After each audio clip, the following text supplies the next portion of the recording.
Hi, welcome back to Wild Speculations. I'm Daniel. I'm Scott. This week we talk about Critical Role Campaign 2, Episode 127, Sarsaparilla, Licorice, and Red Hot. Yes. A long title. For a random episode. I was going to say short, because it was one of the shorter ones. It was, yeah. And I think the early break helped dictate that. Yeah. That and Matt deciding at the end to say, this could take a while, so we're just going to end it there on a dramatic note. Yeah. And, I mean, yeah, it very easily could have been one of the longest episodes if they had continued. Yeah. So we start with them waking up. Yes. And deciding to head into the tower for breakfast. And should we announce ourselves? Should we not? They decided to announce themselves. Scream Fluffernutter. Discussion of whether or not they were at any point in the dining room. And he says, well, there's a 1 in 9 chance.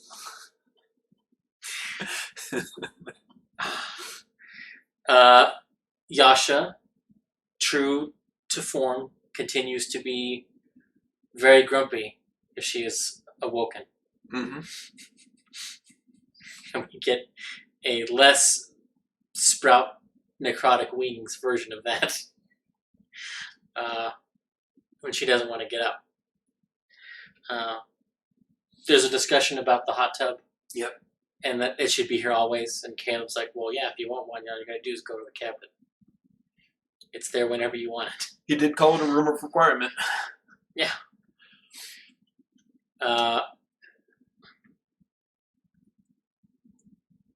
They decide to get in the hot tub. Yep. No one said they were getting naked or in swimwear. So my assumption is, and because Laura asks, are we wet?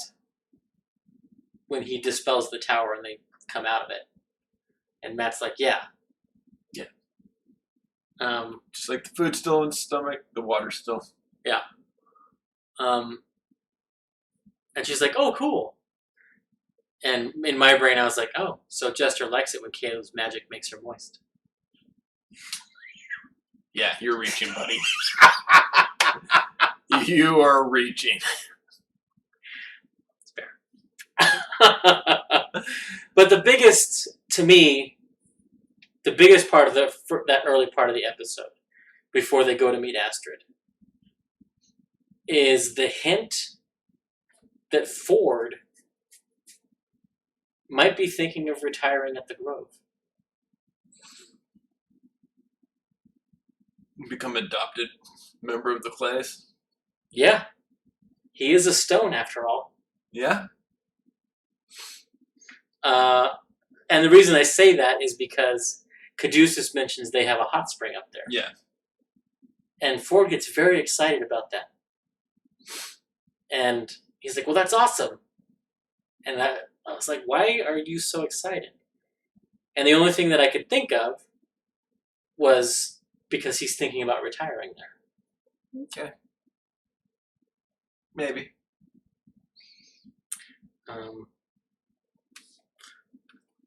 So, yeah, I don't know. That's just the thought that came to me.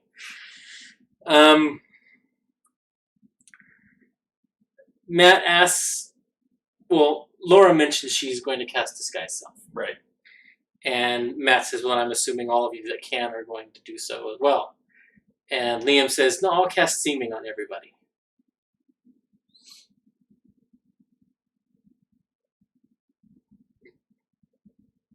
And they kind of all stay away. Was it a waste? I don't think so. Okay. Because they were still all like in the area, and they're at the school, and putting them all in school uniforms, basically. Basically, yeah. If it had been a group of people not in school uniforms, everyone just picking their own disguise, probably would have stood out to more people. It's fair. It's fair. But they meet Astrid. Yep. And she tells them, I can't get you what you want. But I can tell you where it is. Yeah. Here's where the Cerberus Assembly stores these things. And she makes mention that it is the paltry beginning of an apology. Yes. Which means I'm right, and she feels very guilty over what she did to Caleb's family. Or she wants him to think that.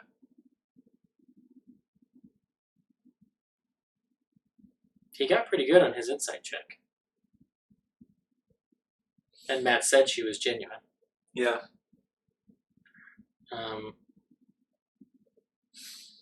Now, I totally think it's a trap. Yeah. But not for the Mighty Nine. I think it's a trap for Trent.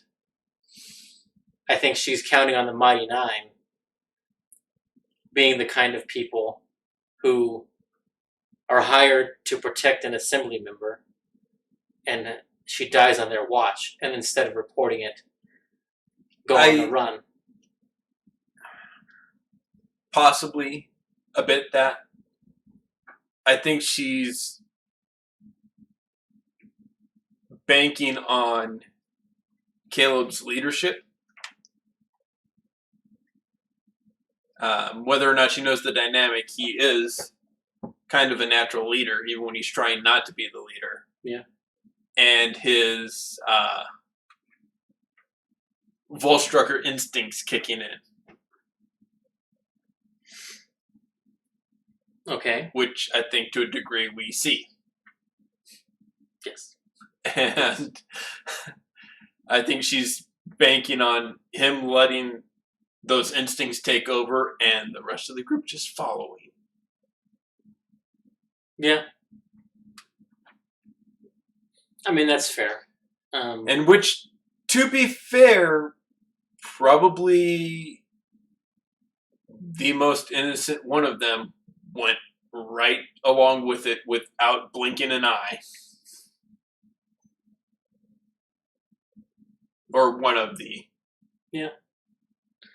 Because it's between her and Caduceus, as far as who the least likely. Naivete, yeah. I have to give Matt props, though, because it sounded like they were going to try to go to the Grove. And Matt did his best to clear up any mistaken notions they may have about that being an important thing to do.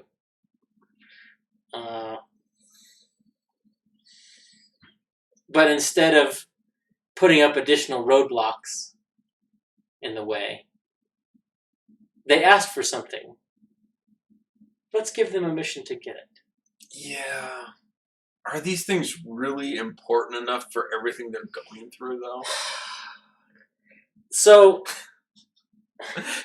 arguably, yes.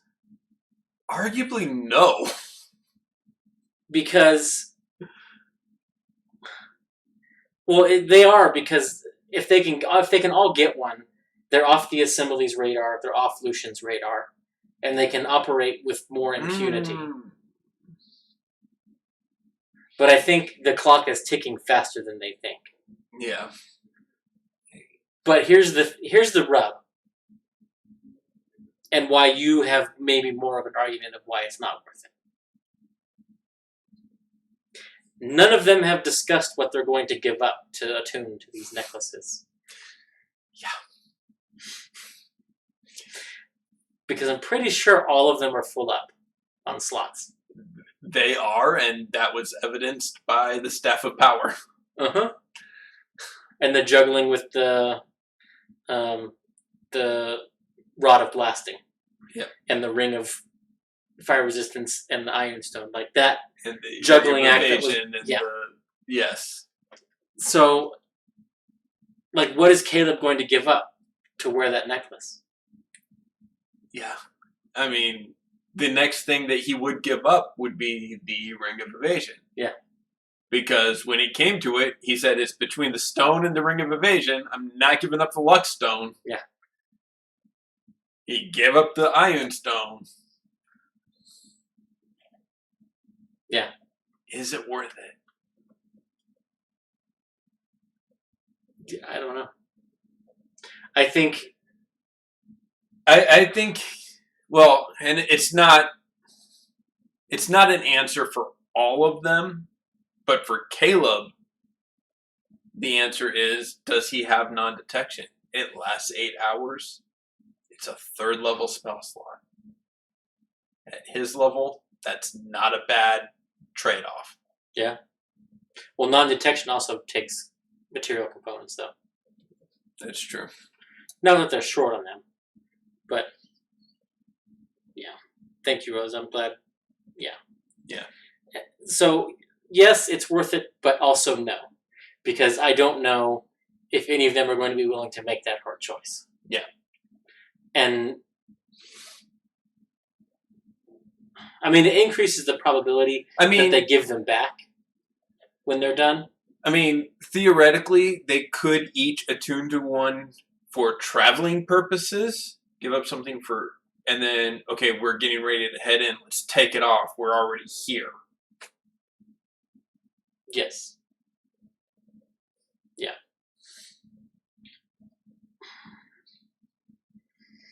That one, well, it is only a short rest to attune to an item. So, well, at this point, it's technically 2 short rests, because rules as written, you have to take a short rest to unattune to something, and then can attune to something else on the next short rest. no, I'm pretty sure it says you can attune while you unattune. I'm pretty sure. Okay, I may be wrong. I was just looking at it, and I thought it, the way I was reading it, because it says you can use a short rest to unattune, and then attune to something on your next short rest. Now, that doesn't mean they can't take 2 short rests back to back for redundancy's sake. Fair. Or do it during a long rest and do both. Yes. Yeah. Yeah.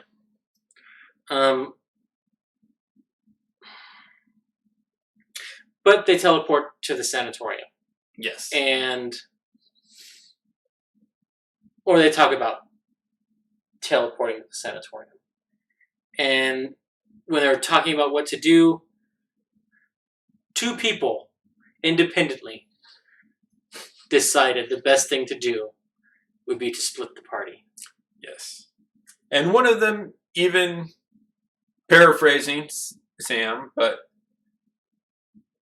because Veth said, I loathe to do so, but basically said, I know you should never split the party, but hear me out on this. If we split the party.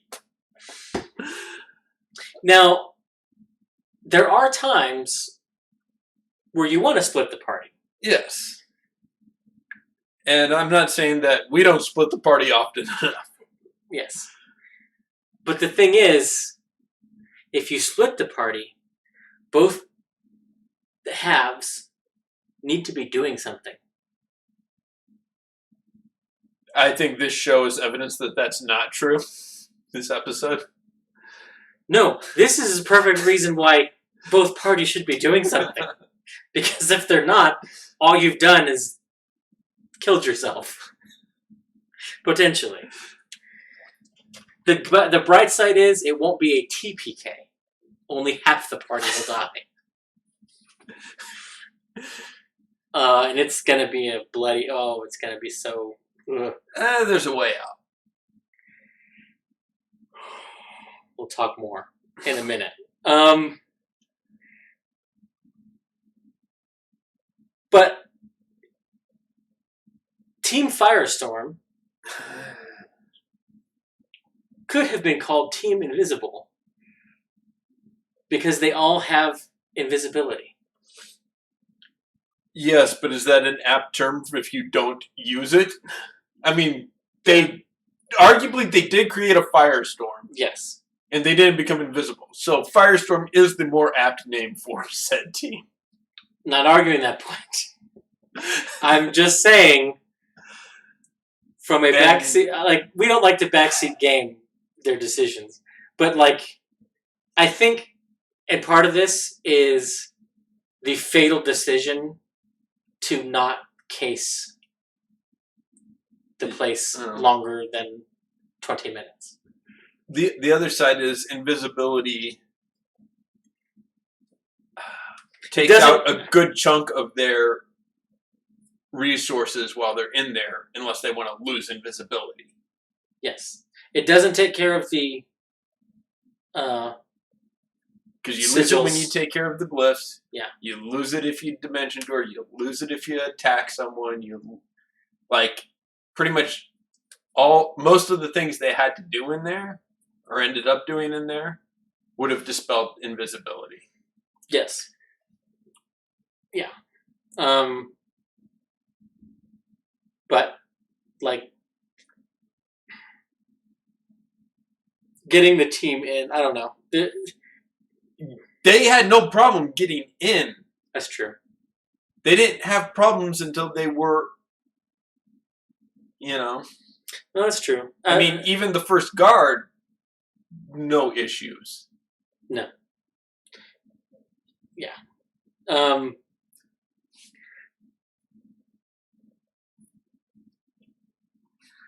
And Team Audi didn't really have a plan. Like, they really should have just done what Liam asked. Plan for 60 seconds. They had a plan. It was a bad plan. At some point, I will cast Major Image. It's just like... Yeah. There was a lot of cast new spells to cast new spells, too. Yeah. Both Intellect Fortress and arguably Arcane Gate. What do you mean? So, I mean, he was all... Well, like, no, the gate expired. Yeah, but what did they do with it? She painted the door. And they got past the fence. I think he could have been done without his once-a-day 6th level spell. Yes. Yes. And I think it was done just to show off the new toy. Yes. Well, same with Intellect Fortress. Yes. That's the only, like, to cast it preemptively like that before you know what you're going into. Unless Sam was worried that Caleb going in there, Matt would be calling for wisdom saving throws. Right. Or any kind of saving throw to have him sort of maintain composure. Arguably could have been the reason, because she did ask at least twice, this is where you were kept, right? Yeah. So. Yeah. I think Arcane Gate would have been better used as an exit strategy than an entrance strategy. Or a cavalry strategy. Yeah. Yeah, either exit or cavalry rather than entry. Yeah.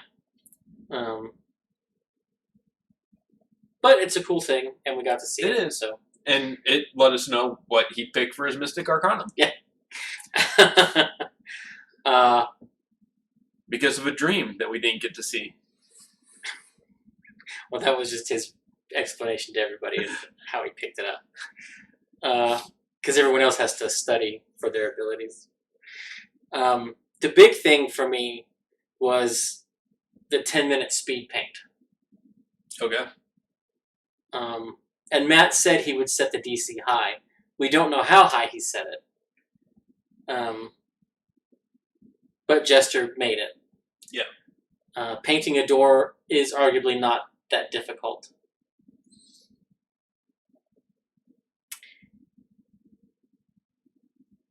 Here's my concern with how they're using the paints. If you're going to use the magic paints to paint a door,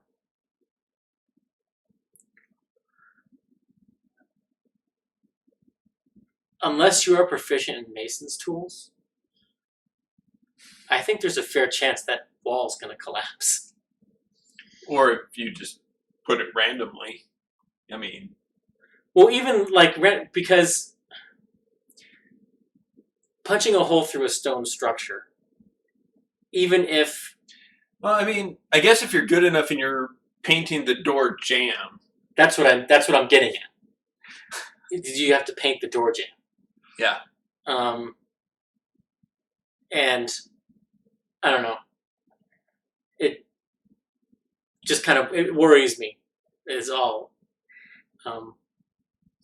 If you have these items, be aware that your DM may act thusly.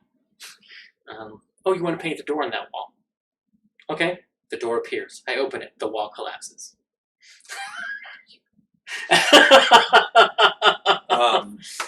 Yeah, and I guess that gets into semantics. Do you have to say you're drawing the door jamb, or is that implied in drawing a doorway? And that's why I say if you're proficient with mason's tools, you do that automatically.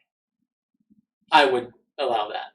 I mean, I would argue that I personally am not proficient in mason's tools, but I would know to draw the door jamb. If you only have 10 minutes to create this door, are you going to be doing that? See what I mean? Yeah. I did love Veth's, telling Yasha, you kind of got bags in your eyes, you look kind of tired. And Bo, she looks great, she's glowing. Yeah, but you look the same as always. Oh, thanks. I don't think that was a compliment. Yeah. Yeah. So, I think it was just, I liked the episode in the sense that it was, I guess, there's the argument that there's the theory that there's writers and how everything goes so well. And it was just, this was just a group of friends at a D&D table. And how many times have we all seen how do I say this nicely, semi-thought-out plan goes, like I said in our game the other week, yeah, we're all playing in the pool and then someone flushed. Yeah. And that's what happened in this episode. Yeah. Yeah. And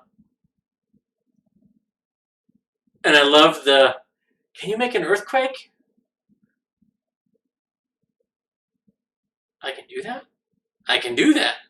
I can do that. Yeah. And I also love the fact that Caduceus now is flat out refusing to lie. Well, he tried it once and it bit him in the ass, so. Just, so good. Yeah, I'm not gonna do that. Well, maybe you could ask to see the gardens. Oh, I'd love to see the gardens. No, yeah, that's true. Yeah, it's good. But the planning really was kind of self-destructive. And by that, here's what I mean by that. And I kind of want to give Travis points for this. Because he asked pointedly, what's your plan when you run into one, maybe two guards? And here's why I say it was self-destructive. Because Jester says, I'm going to charm him. Caleb says, I'm going to fuck him up. These two actions are mutually exclusive.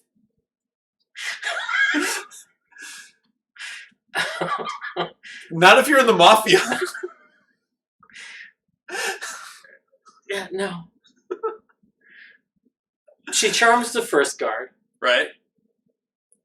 Which is ultimately going to come back and bite her. Because Yes, she gave the guard a false name. She also told them all about her mother. Mm-hmm.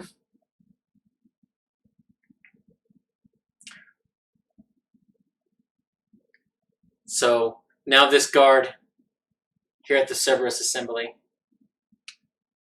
knows that the person who infiltrated here, their mother is the Ruby of the Sea. She also dropped fast friends when she cast her illusory duplicate. Yes. Well, that's the guy that was running from the tower. That's why he was running from the tower. Yeah. Which I thought was very clever of Matt, not to correct her or to double check that, it's concentration. He just let her do it. Yep. Which, in theory, gave the outside support team something to do. Yeah. Watch him run.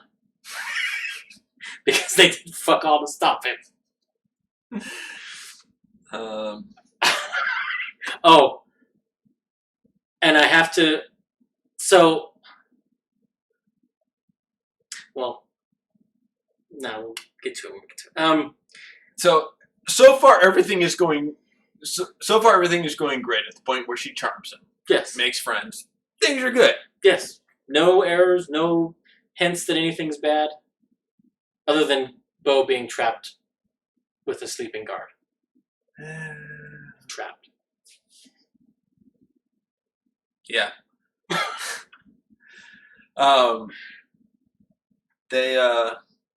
Then they come to guard 2. Yes. Through the crack, Veth shoots him. Doesn't kill him. Bonus action, fires again. Caleb was already readying an action. Matt's like, yes, you were. Black marble out. He said it. And we get to see gravitational sinkhole. Yep. Which is a spell cast on them. Yep. When they first got into Jorhas. And all I could think in that moment was, why is Caleb trying to start another war? Yep. Oh, these guards were killed by Dunamancy. The dynasty has made an end. Arguably, the dynasty is who taught Caleb that spell. Yeah. Well, and they came here nearly directly after meeting with that contact who taught him the spell. Someone who might want to clean up his loose ends in the Empire, the way he is worried that the Empire is trying to clean up their loose ends in the Dynasty. Yep. So yeah, all fun all the way around there. So that's what I'm worried about. Then they trade the fireballs. I love Talison's comment. Don't act like there was any other way this was going. And this gets back to the failing to plan is planning to fail, and them not being on the same page on what to do about guards. Yeah. Because non-lethal damage is possible. This is why, despite how much I hate sessions where an hour and a half, 2 hours is the players standing around, it is worth it in the long run. Like, I will get frustrated, whether I'm a player or I don't want to do this anymore. Let's just go do something. I'm the Travis in that situation. I'm the first one that's like, I'm just going to go do something. Yeah. We've talked about this too damn long. Yeah. The analysis paralysis problem. But that's why when Bo does, in the words, the most Marisha thing she's ever done, I'm like, that's like my character.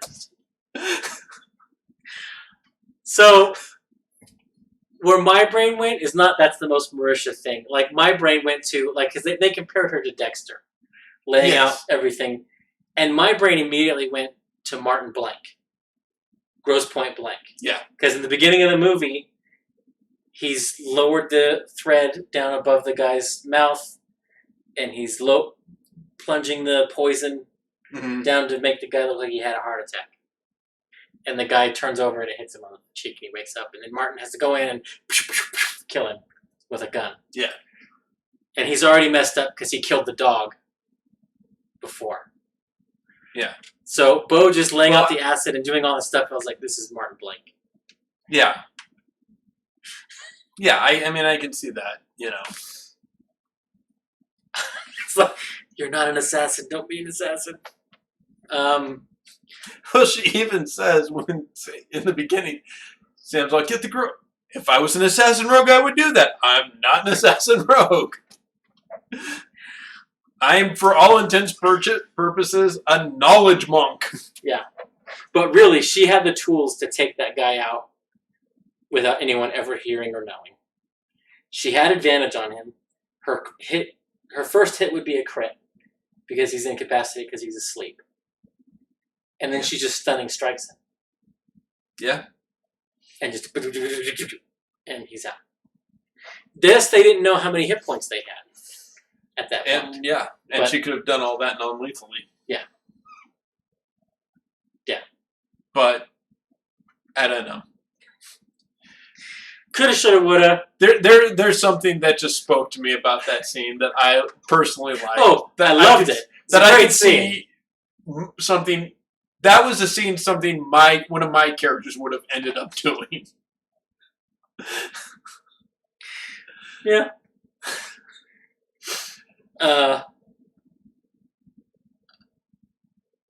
But we have the wall of force that finally stops them after the fireballs.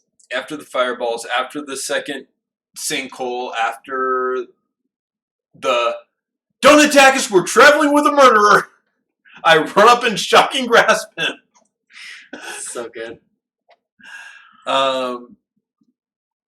You know, I think those are my two favorite lines. That's the most Marisha thing you've ever done. Don't attack us, we're traveling with a murderer. Which just makes me want to hang out with Marisha. Yeah. Which is like, we would be friends. Now, Liam says something which makes me wonder if he has Wall of Force in his spell book. Read your spells. It's a new spell. Yeah, he says, read your spells, kids.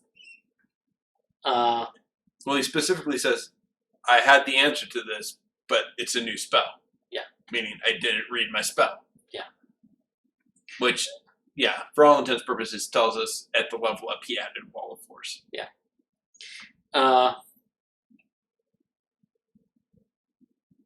But the outside team lets the guard get away. Ford's like, I'm not going to be able to do anything. It'll just annoy him. And I'm fairly certain he could have killed that guard. If he rolled well. Yeah. Because he can do up to 45 points of damage with Eldritch Blast. And they were dying somewhere between 36 and 50. Yeah, again, but if he rolled low... He's that much closer. And Bo can catch him. Because Bo's not taking falling damage dropping from the tower. She can key point, rush the guy, and finish him off. Theoretically, she could just jump out the window with a step of the wind. And no, because he was 100. Well, that's far away from... Yeah, because we didn't get how far away from the tower he was. So, I mean, maybe 80 feet from the tower. She can't jump that far. No. So she's falling and then running. But however you slice it, she can get there. Yeah. With Step of the Wind. And could finish him off if Ford had blasted him with Eldritch Blast. But he did get away. And he brought friends. Several more guards. And the big boss man himself. Yes. Trent. And a wonderful addition, and I'm sure Astrid is pleased as punch that she has manipulated the situation to kill off Trent. Like we said, she banked on his Volstrucker instincts taking over and everyone following. And yeah. Arguably, that's exactly what happened. Yeah. Ford falls back on Major Image. Second time that has failed him. Which, let me just say this. If you are trying to trick or distract an archmage, an illusion is not going to cut it. Especially not when you can summon an actual demon right there, which he won't see through as an illusion because it's not an illusion. Yeah, a Balgura in his face would have been super handy. Yeah. Now, or of rock. Yeah. I mean, he might have paused for that one. Yeah. He might have teleported down right away anyway. Yeah.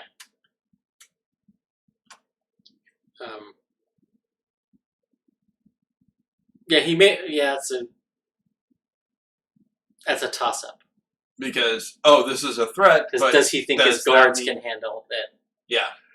Well, that and if they're distracting me with this, what's going on down there? Yeah. I mean, either way, the Trent's response may end up being the same. Right. But it would have had a better chance of not being that.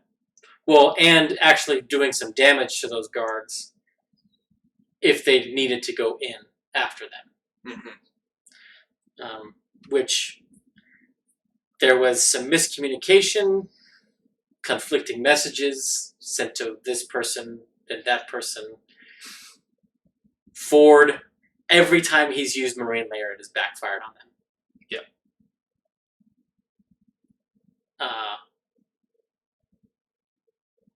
So I'm wondering if he'll continue to use it. He will.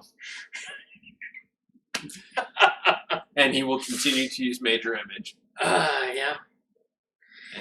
Well, Major Image is great if the people that you are using it on are not savvy. Yeah, that's not going to happen. It seems less likely to be happening anytime soon. Yeah. He seems to be... When they're not savvy, he seems to think, we can just take them. Let's just take them.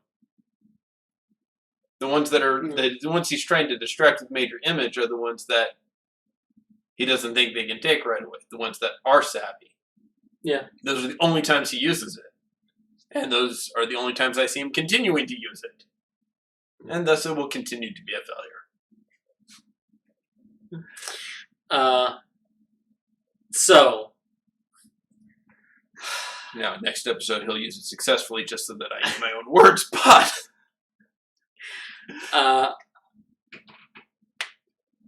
what happens next is the big moment of the episode. Mm-hmm. And it arguably shouldn't have happened. Okay. Because Trent cast Counterspell. Mm-hmm. He cast it at 3rd level because Matt had to roll for it. Caleb should have been able to counterspell his counterspell.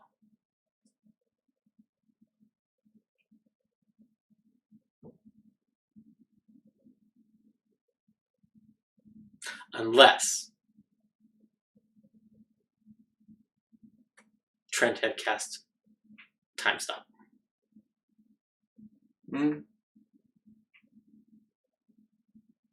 Arguably, but I mean, if Caleb, knew he was there.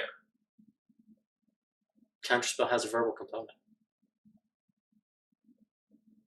If Trent was within range of Jester to counterspell her spell, he's within range for Caleb to counterspell him. Okay. And if he can see Jester, Caleb could see him. Okay. I'll accept that argument. I don't know that it makes it guaranteed that Caleb used counter, I mean, there's also the possibility that Caleb doesn't have any spell slots of sufficient level he does. By my calculations, he can he's down his 7th, he's down his 6th, he's down his 5th. Is he? All of them? I'm pretty sure. I'm pretty sure he can still cast Globe of Invulnerability. Which is 5th, right? Well, he cast Dispel Magic at 5th twice. I'm pretty sure. He's down a 4th because he cast Dispel Magic at 4th. And the 3rd level one didn't work. Yeah.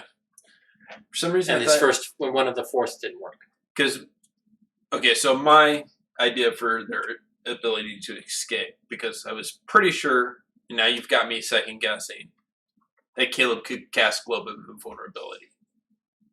So Caleb casts Globe of Invulnerability. Now, Trent can use his reaction to counterspell that, or he can let it go off. If he lets it go off, Jester can then cast Word of Recall without it being counterspelled, because magic, 5th level and lower, cannot get through it, even if cast at higher levels, which means you can't counterspell through the Globe of Invulnerability. Does she have another 6th level spell slot? I believe so. Because she offers to, she has at least the 7th, because she offers to cast a spell at her highest slot. So she can cast Word of Recall. Okay. Yeah, because she could use a 7th level spell slot. So if my math is right, and Caleb has 1 slot to cast Globe of Invulnerability, either Trent counterspells that and then doesn't have the reaction to counterspell Word of Recall, or he lets it go and then he can't stop Word of Recall, and they can get out.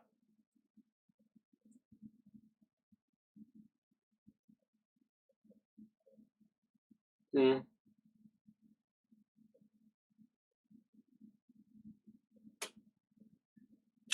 see, I don't think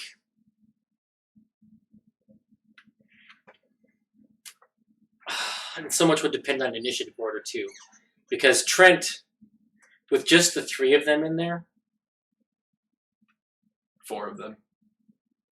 Well, the 3 of the Mighty 9. Oh yeah. As an enchanter wizard, as I think he is, right, when Not targets him with her crossbow, he can make her target somebody else. So he can make her shoot Caleb. Yeah.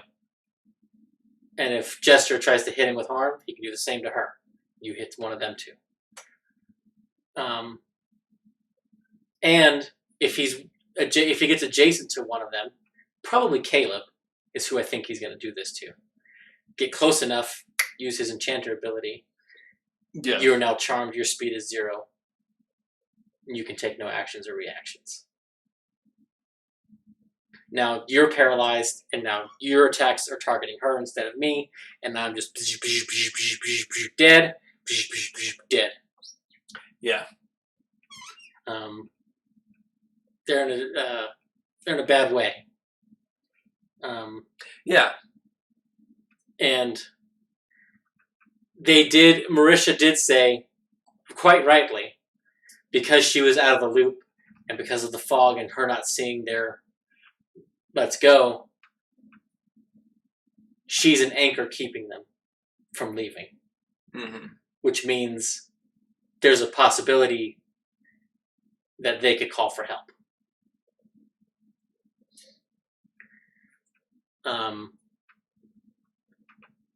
But that begs the question, do you think Caleb wants to run? If he can get the Mighty 9 in here, they have a real chance against Trent. But the question is, can they get the Mighty 9 in there? Yeah. How? Through the door. Either the one they made or the front door. The fence is not that high a fence to climb, to get over. Yeah, but are they going to be alive by the time they get down there? That's like 3 stories down. No. Ground floor, the floor below that, the floor below that, where the vault is. Yes, that's 3 stories down. 2 stories below ground level. Yeah, it's probably 2 turns dashing, and Bo can get there in No. From their door to the staircase is 15 or 20 feet. The staircase down is only going to be 15 or 20 feet. So that's the single move action from that door. The 2 stairwells are like the entire building apart. They were on nearly opposite ends. Yeah. But plus the turn to get to the tower. I think it was down 60, the tower in Bo's case. 30, 60. It's about 90 to 100 feet to the second set of stairs. So you're talking, and once they're at that second set of stairs, they're within striking range of Trent, of that room. Whether Trent is in at the top of those stairs or if he's in the room. Once they're there, they can be attacking him. So you're only talking less than 200 feet. See, I'm seeing 1 round to get to the tower. 1 round to get to the next floor. 1 round to get to the stairs. I'm saying it's at least 3 turns. Whether they're hopping the fence and going to the tower or coming down the fence. Because to me, it's going to take her action to jump out the window, and then she can move dash with Step of the Wind as a bonus action. Yeah. So it's turn to get to the bottom. No, she's already at the bottom. She was waiting at the door when they ended the episode. Okay. So she could get there, but the rest of the team, she could get there with move dash dash. Yeah. But again, that's taking up her entire turn. Yeah. But Bo is within range to be putting the hurt on him almost immediately. The others are an extra turn away, at least. Yeah, they're at least 3 turns away.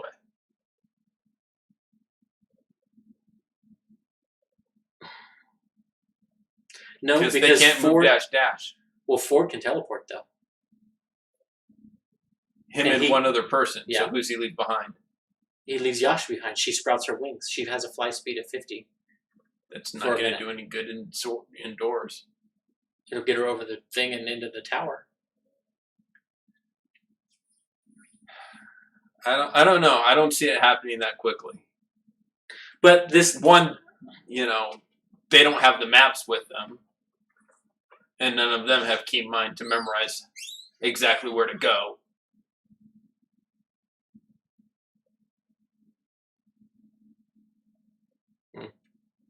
Well,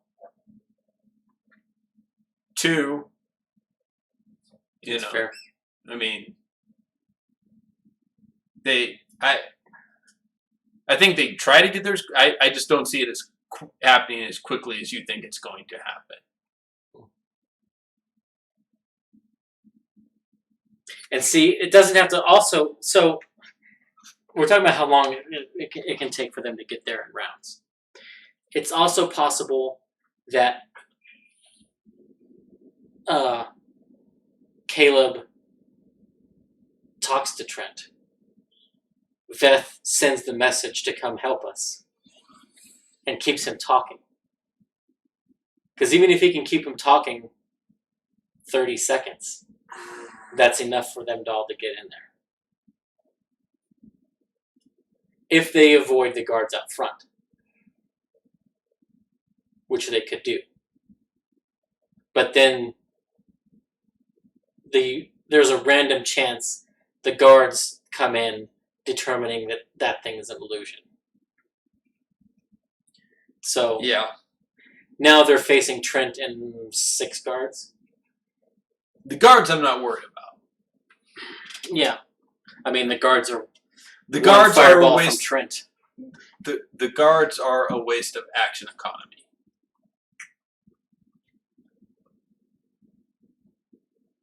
Yeah. The guards are literally there. From what we've seen, the guards are literally there to chew through resources. Yeah. Because They're not a threat. They're a resource consumption mechanism.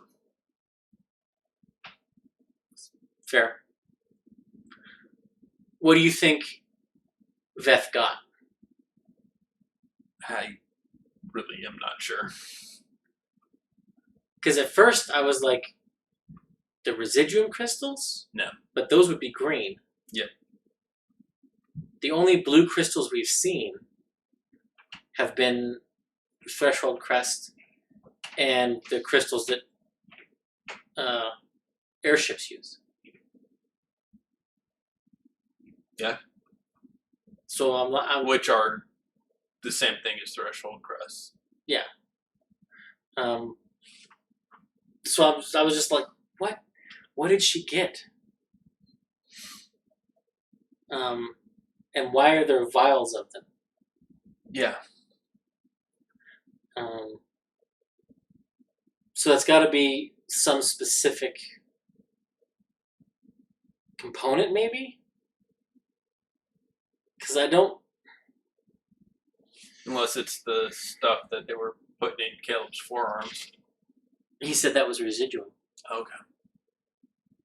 Which is why my brain went to that, because that's what they were doing.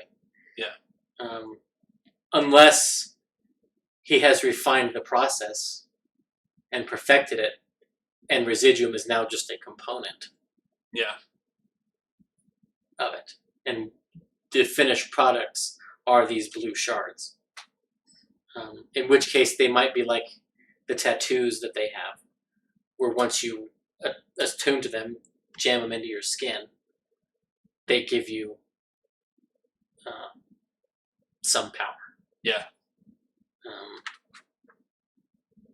Because I don't think it has been indicated that Astrid and Eowulf's power is the same. They both have tattoos. Yeah. But it hasn't been demonstrated what hers does. Yeah.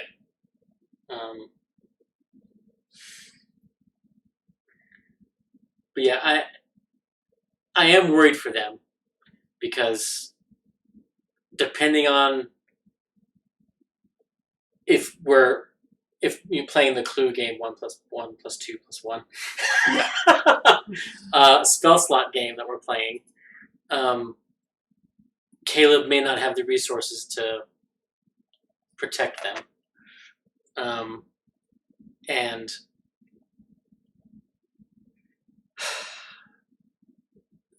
even on his own, like the only saving grace is he's a wizard and he's old and doesn't seem like he's that healthy of a guy. Yeah. So his con mod's not very high. So his hit points aren't going to be very high. And if Veth and Jester can get in on him, Veth can chew through his hit points real quick.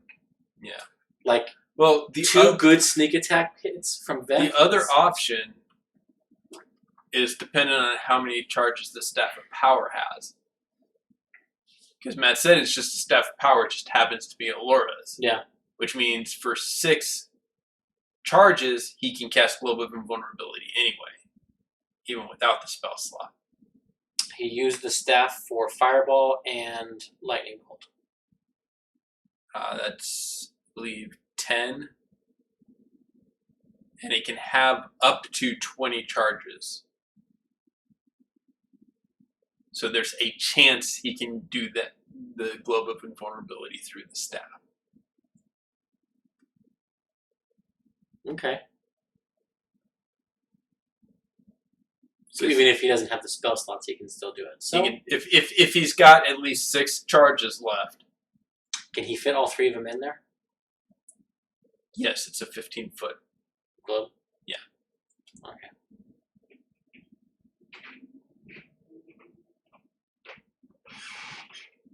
And that's the inverse of Wall of Force, meaning Knot can still shoot, but the magic can't get through at them. Mm. Hmm.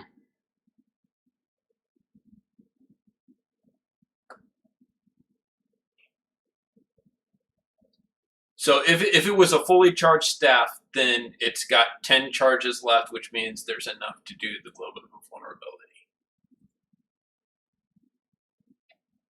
Hmm.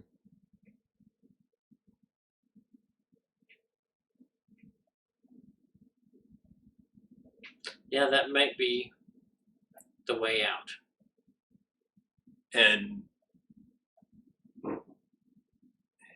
well, I think there is an argument to be had if they can get down there. To me, I think the thing is, we've used up so much of our stuff. Can we hold out? We need to just get out of here. Not says, bug out. Yeah. He casts Globe, lets it get dispelled, or prevents the dispelling or the counterspelling of Word of Recall. And they jump.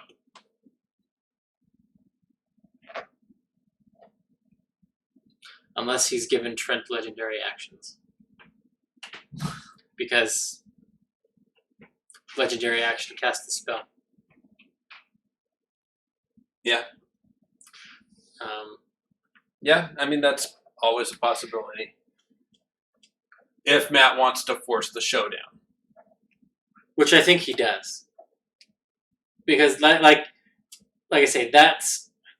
Like, we joked a lot about their tripping over themselves in the planning and implementation stage of this Shadowrun that they went on.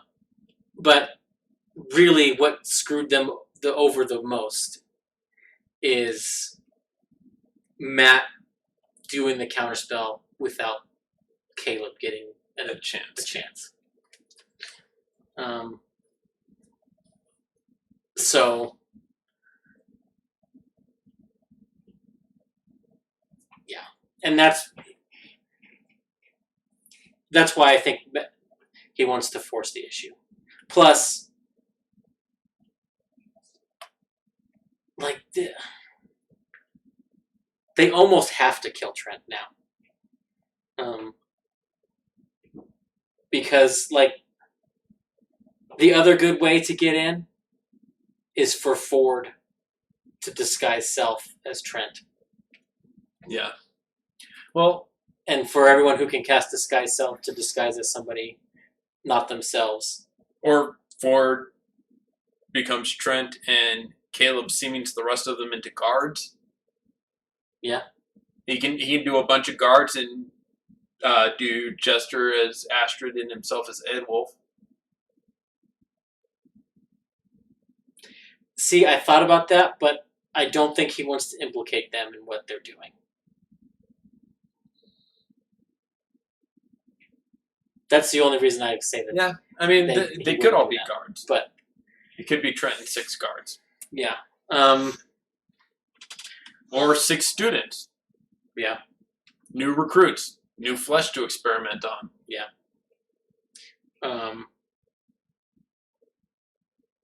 So, yeah, but, the shit's out of a goose. So. Yeah. But the fact that they got caught means, well, not just caught in the commission of a crime against the Assembly and murder of 4 guards. Guard 2, 3, 4, and the guard up top. Yeah.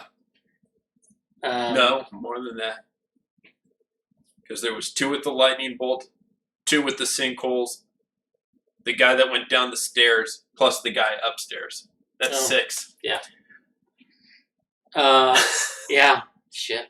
That's 6.